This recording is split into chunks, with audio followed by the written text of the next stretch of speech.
Condition में पड़ेगी कि हम लोग बात कर रहे हैं फार्मास्यूटिकल कंपनी की, तो कोई कंपनी है जो टैबलेट, कैप्सूल, सिरप या कुछ भी बनाती है, तो उसके कंप्लेंट्स के मतलब क्या है कि भाई मान लीजिए कि आपने कोई प्रोडक्ट मार्केट में, कोई कैप्सूल है या कोई सिरप है या कोई टैबलेट है, आपने मार्केट में बना के भेज दिया और बाद में कस्टमर से या फिर सप्लायर से या फिर जो भी आपका डिस्ट्रीब्यूटर है, किसी भी एंगल से शिकायत आती है कि भाई इसकी पैकिंग फट रही है, या कैप्सूल जो है वो स्टिकी नेचर का हो रहा है, या सिरप जो है वो प्रेसिपिटेट कर रहा है, या उसका कलर चेंज हो रहा है, जो भी किसी भी प्रकार की शिकायत अगर जो आपको कोई भी, जब आपको इंडस्ट्री को रिसीव होती है किसी भी एंड से, चाहे वो कंज्यूमर लेवल पे हो, चाहे वो डिस्ट्रीब्यूटर लेवल पे हो, चाहे वो डॉक्टर लेवल पे हो, चाहे वो पेशेंट लेवल पे हो, तो इसी को हम लोग बोलते हैं कंप्लेंट। तो शिकायत आप क्या होते हैं समझते हैं। तो आज की क्लास में हम बात करेंगे शिकायत क्या होती है, शिकायत कितने प्रकार के होते हैं, शिकायत को कैसे हम हैंडल कर सकते हैं, कैसे इसको फीडबैक देते हैं, ये सब के बारे में हम बात करेंगे।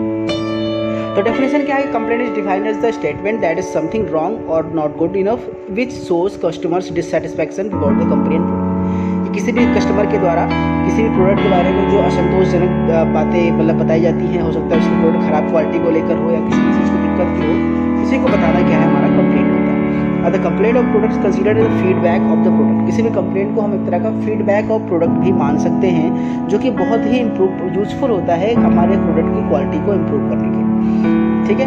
और a complaint reported because of product defect or adverse able leads to recall the product, ठीक है। अगर बहुत प्रोडक्ट मेरा ज़्यादा खराब हो चुका है तो हम प्रोडक्ट को रिकॉल भी इसी के बेसिस पे करते हैं, ठीक है। बाकी क्या होता है प्रोडक्ट रिकॉल, हम इसको डिस्कस करेंगे अगले लेक्चर में। तो जो प्रोडक्ट कंप्लेंट होते हैं उसको हमारी जो कमेटी होती है वो रिसीव करती है, उसके बाद फिर उसके हिसाब से एक्शन लेती है और फिर चीज़ों पे काम करती है। तो जो कंप्लेंट होते हैं उसके कितने प्रकार के सोर्स हो सकते हैं, कितने प्रकार के कंप्लेंट हो सकते हैं।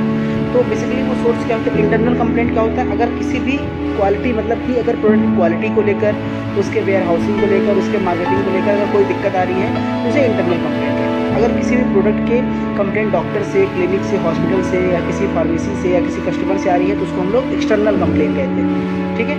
इसकी बात कर रहे हैं उसे क्या बोलते हैं हम लोग फ्रेंड, उसे एक्सटर्नल कंट्रोल बोलते हैं, ठीक है।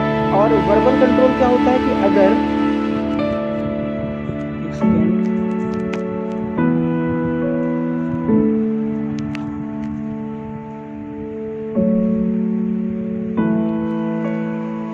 अगला है वर्बल कंट्रोल, जिसको हम लोग कहाँ से रिसीव करते हैं, किसी वर्बली या कोई मौखिक रूप से आके बोलता है या फ़ोन पे बोलता है। और रिटन कंप्लेन मतलब जो कोई लिख के आपको लेटर के फॉर्मेट पे आपको कंप्लेन देता है, ठीक है। अच्छा क्या होता है कंप्लेंट का बेसिकली दो पर्पस है, टू प्रोवाइड प्रोडक्ट क्वालिटी और सेफ्टी को बढ़ाना, और दूसरा कस्टमर के सेटिस्फेक्शन को हमेशा मेंटेन रखना, कस्टमर की सभी सुझावों को मानना, ठीक है। अब कंप्लेंट्स कितने प्रकार के होते हैं, अगर देखा जाए तो कंप्लेंट 3 प्रकार के होते हैं। क्वालिटी कंप्लेन होता है जो किसी भी प्रोडक्ट की क्वालिटी को लेकर होता है, चाहे वो फिजिकल क्वालिटी हो, बायोलॉजिकल हो, केमिकल प्रॉपर्टी हो। एडवर्स रिएक्शन कंप्लेंट क्या होता है, जब कोई दवा ऐसी है जिसको खाने पे कोई नुकसान हो रहा है, कोई साइड इफेक्ट हो रहा है, कोई दिक्कत आ रही है, उसकी कंप्लेन करना, इससे क्या एडवर्स इफेक्ट कंप्लेन। और जब इसके अलावा कुछ और भी कंप्लेन हो अनवांटेड फिजियोलॉजिकल रिएक्शन के बारे में, तो होता है अदर कंप्लेन, ठीक है। अब हम बात करेंगे कंप्लेन की कैसे हम लोग हैंडल करते हैं। तो कंप्लेन को हैंडल करने का कुल 4 स्टेप होते हैं, यानी कैसे कैसे किसी भी कंप्लेन को हैंडल किया जाता है फ्रेंड। तो सबसे पहला पहला स्टेप है कंप्लेन रिसीविंग, यानी सबसे पहले आप फ़ोन के द्वारा, लेटर के द्वारा, वर्बली, ओरली या किसी भी तरीके से आप सारे कंप्लेंट को रिसीव करते हैं, कंप्लेंट्स को लिखते हैं और उसके बारे में पूरी इन्वेस्टिगेशन करते हैं कि ये कंप्लेंट जो इन्होंने बात की वो एक्चुअल में क्या है, किस प्रोडक्ट के बारे में हो रहा है, किस बैच नंबर का वो प्रोडक्ट है, क्या दिक्कतें आ रही हैं, कब आ रही हैं, कब से आ रही है, किस एरिया से आ रही हैं, क्या किस किस डॉक्टर ने सब शिकायत की। वो सारी कंप्लेंट को हम इंसर्ट करते हैं एक सिंगल से पेपर, ठीक है, ठीक है। उसके बाद हम बात करेंगे पहला स्टेप था हमारा, पहले स्टेप में हमने बात किया कि कैसे हम किसी भी कंप्लेंट को रिसीव करते हैं। अब दूसरा स्टेप है फ्रेंड इसके बाद का, सेकंड है टेक्निकल इन्वेस्टिगेशन, यानी कि जैसे ही हमको कोई कंप्लेंट रिसीव होगी, अब उसके बारे में जितनी भी टेक्निकल इन्वेस्टिगेशन है, क्या दिक्कत आ रही थी, क्यों इस कंप्लेंट में आया, किस प्रोडक्ट बारे में आया, इसकी हम बात करेंगे। इस पर हम बेसिकली इन्वेस्टिगेशन के लिए हम रिपोर्ट क्यूए के भेजेंगे, क्योंकि क्यूए जो होता है उसके पास हर बैच का रिकॉर्ड होता है, क्वालिटी एश्योरेंस के पास। वो देखेगा कि उस दिन क्या प्रॉब्लम आई थी, जब वो बैच बन रहा था उसके बीपीआर को चेक करेगा, उसमें सारे इशू को चेक करेगा, कंसर्न पर्सन कौन थे, कंसर्न ऑपरेटर कौन था, कंसर्न मैनेजर कौन था, कंसर्न केमिस्ट कौन था, उस डेट पे वो सारा डिटेल करेगा, वो टेक्निकल इन्वेस्टिगेशन। फिर तीसरे स्टेप पे होता है correct action and feedback for customer. अब क्या करेगा कि आप देखें, उसको जब कमी मालूम चल जाएगी कि एक्चुअल में कमी क्या हो रही है, तो उसके खिलाफ वो प्रॉपर करेक्ट एक्शन लेना। करेक्ट एक्शन लेने का मतलब क्या है कि जो कमी है उसको सैंपल, क्योंकि हमारे पास सैंपल अंदर तो होते हैं, जैसे कंट्रोल सैंपल कह रहे हैं, तो उस सैंपल्स को इकट्ठा करा, उसको इकट्ठा करना, उसको रखना, ठीक है। उसके बाद क्या कह रहा है कि फिर उसके बाद एक करेक्ट एक्शन लेना कि कैसे उसको ठीक किया जा सकता है, कैसे कंप्लेंट को मिनिमाइज कर सकते हैं, और इसके साथ साथ कस्टमर को सेटिस्फैक्टरी रिस्पॉन्स देना, रिप्लाई देना कि हाँ आपकी जो कंप्लेंट है वो दूर हो चुकी है, हम लोगों ने बात कर ली है, अपना प्रोडक्ट आप वापस कर दीजिए, सैंपल वापस कर दीजिए, आपके पैसे वापस हो जाएंगे, और फिर हम उसके बदले में जो भी हमको एक्शन करना है वो कर लेंगे। ये हमारा अगला है। चौथा स्टेप होता है monthly reports and trend analysis. फिर क्या करेंगे, चौथा स्टेप में होगा कि हम उस पूरे प्रोडक्ट का मंथली रिपोर्ट लेंगे कि उसके ट्रेंड देखेंगे, उसे किस एरिया, इसके जहाँ जहाँ पे वो प्रोडक्ट और गया है। जैसे मान लीजिए कि हमारे पूरे इंडिया में गया, तो हम हिमाचल प्रदेश से, या हमने माना कि उत्तर प्रदेश से शिकायत आई, तो हम बाकी स्टेट भी पता करेंगे राज्यों में फेम करके कि क्या ये आपका जो टेस्टिंग है वहाँ पे कोई शिकायत तो नहीं आ रही है, कोई प्रॉब्लम तो नहीं आ रही है, वो सारी बातें वहाँ पे हैंडल होंगी, ठीक है। अब बात करेंगे कंप्लेंट रिकॉर्ड। जब भी जो कंप्लेंट आता है उसको रिकॉर्ड कैसे करते हैं, जो कंप्लेंट होता है उसको रिकॉर्ड कैसे करते हैं, उसको रिकॉर्ड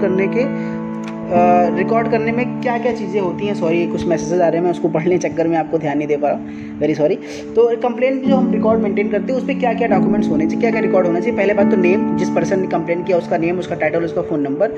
उसके बाद उसका कंप्लेंट नेचर, उसने किस प्रकार से उसका नेचर है, क्या है, ठीक है। उसका प्रोडक्ट का नाम क्या है, ड्रग क्या है, डेट ऑफ कंप्लेंट क्या है, किस तारीख को लिया गया, एक्शन क्या क्या लिया गया था, फॉलो अप, इसके बाद क्या क्या उसको फ़ोन पे बात किया गया, रिस्पांस क्या दिया गया, और फाइनल डिसीजन क्या लिया गया, वो सारा रिकॉर्ड जो होता है वो कंप्लेंट रिकॉर्ड बुक में मेंटेन हो जाता है, ठीक है। आगे बात करते हैं रिकॉलिंग। रिकॉलिंग क्या होता है, देखिए फ्रेंड, इसको समझिए। मान लीजिए किसी प्रोडक्ट कंप्लेन आ गया, अब कंप्लेन आने के बाद अगर वो कंप्लेन आपने अपने लेवल पे उसको सॉल्व कर लिया, ठीक कर लिया, तो ठीक है।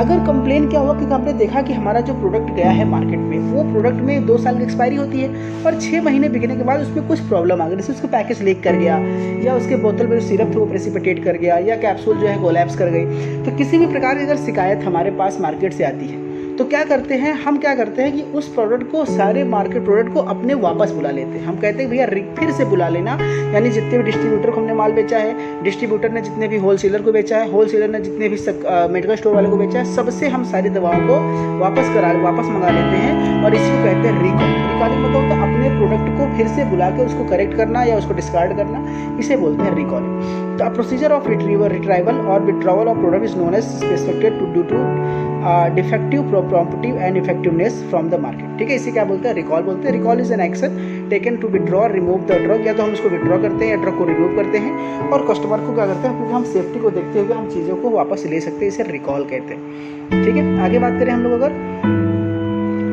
ठीक है। अब जो FDA अथॉरिटी होती है वो क्या करती है, रिकॉल के लिए सबसे पहले क्या करते हैं, वो अथॉरिटी देती है किसी कंपनी को कि एक बार आप माल बेचने के बाद उसको फिर से रिकॉल कर सकते हैं, खुद से मंगा सकते हैं।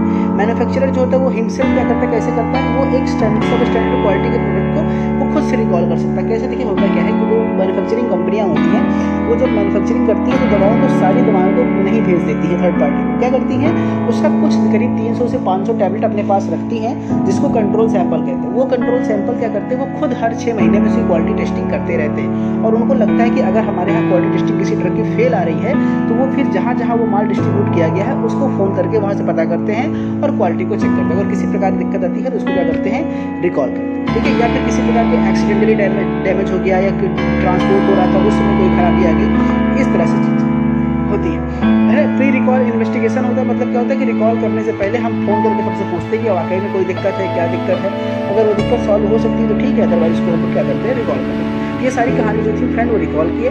प्रोसीजर क्या है, कैसे रिकॉल करते हैं, पूरा सब वही कहानी है। प्रोसीजर में पहला स्टेप क्या है कि सबसे पहले जो डेजिग्नेटेड मेंबर जो होते हैं उस रिकॉल कोऑर्डिनेशन के लिए, कमेटी के लिए, सबसे पहले वो रिस्पॉन्सिबल होते हैं एक्शन लेने के लिए। दूसरा क्या करते हैं, वो सेल प्रोडक्ट का जो डिस्ट्रीब्यूशन होता है उसको सबसे पहले फ़ोन करके सारे प्रोडक्ट जहाँ जहाँ दुकानों में बिक रहा है उसको तुरंत स्टॉप कराते हैं, पहला।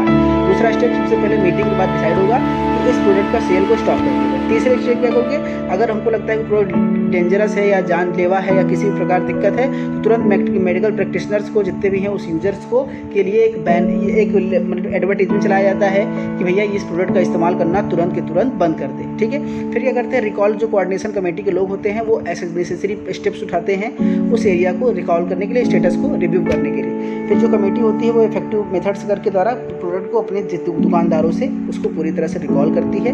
रिकॉल करने के बाद उसका जो भी डिटेल होता है उसको अप्रूव करने के बाद उसको या तो डिस्कार्ड कर देती है या तो उस पर जो भी करेक्शन कर सकते हैं वो लोग वो करते हैं। ठीक है, अगला स्टेप है फ्रेंड हमारा वेस्ट डिस्पोजल। अब ये क्या है, देखिए अगर हमने प्रोडक्ट रिकॉल किया, अब रिकॉल करने के बाद हो सकता है जो प्रोडक्ट हमारा आया है वो सुधारने लायक स्थिति में है, हमने कुछ करेक्शन करके हमने कुछ काम करके उसको ठीक कर दिया, या फिर हमको लग रहा है कि वो स्थिति सुधार, इस मान लीजिए कोई टैबलेट है उसको इसकी पैकिंग खराब हो गई, बाकी टैबलेट एकदम सही है, तो हमने क्या किया, टैबलेट को खुलवाया, अलग किया, उसको फिर से एक बार पॉलिशिंग कराया और हमने फिर से नई पैकिंग करा दिया। अगर कोई चीज़ हमारा पूरी तरह से खराब हो चुका है तो उसको डिस्कार्ड करते हैं, तो इसे बोलते हैं वेस्ट डिस्पोजल। तो मैन्युफैक्चरिंग के दौरान भी और रिकॉल के बाद भी तो जो वेस्ट होता है उसको डिस्पोजल को वेस्ट, तो दो प्रकार के वेस्ट होते हैं। एक होते हैं हमारे जो होते हैं, एक प्रकार के जो वेस्ट होते हैं जैसे कि हमारे कुछ मेटालिक वेस्ट हैं, एल्युमिनियम फॉयल है, पेपर है, प्लास्टिक है, ये सब जो वेस्ट होते हैं इसको हम लोग एक्यूमुलेट नहीं करते क्योंकि उसको डिस्कार्ड कर देते हैं। और कुछ गुड मटेरियल होते हैं जो गिरे होते हैं उसको हम लोग चाहे तो फिर से प्रॉपर यूज इसका दोबारा कर सकते हैं। इस तरह से इसको कैटेगरी वाइज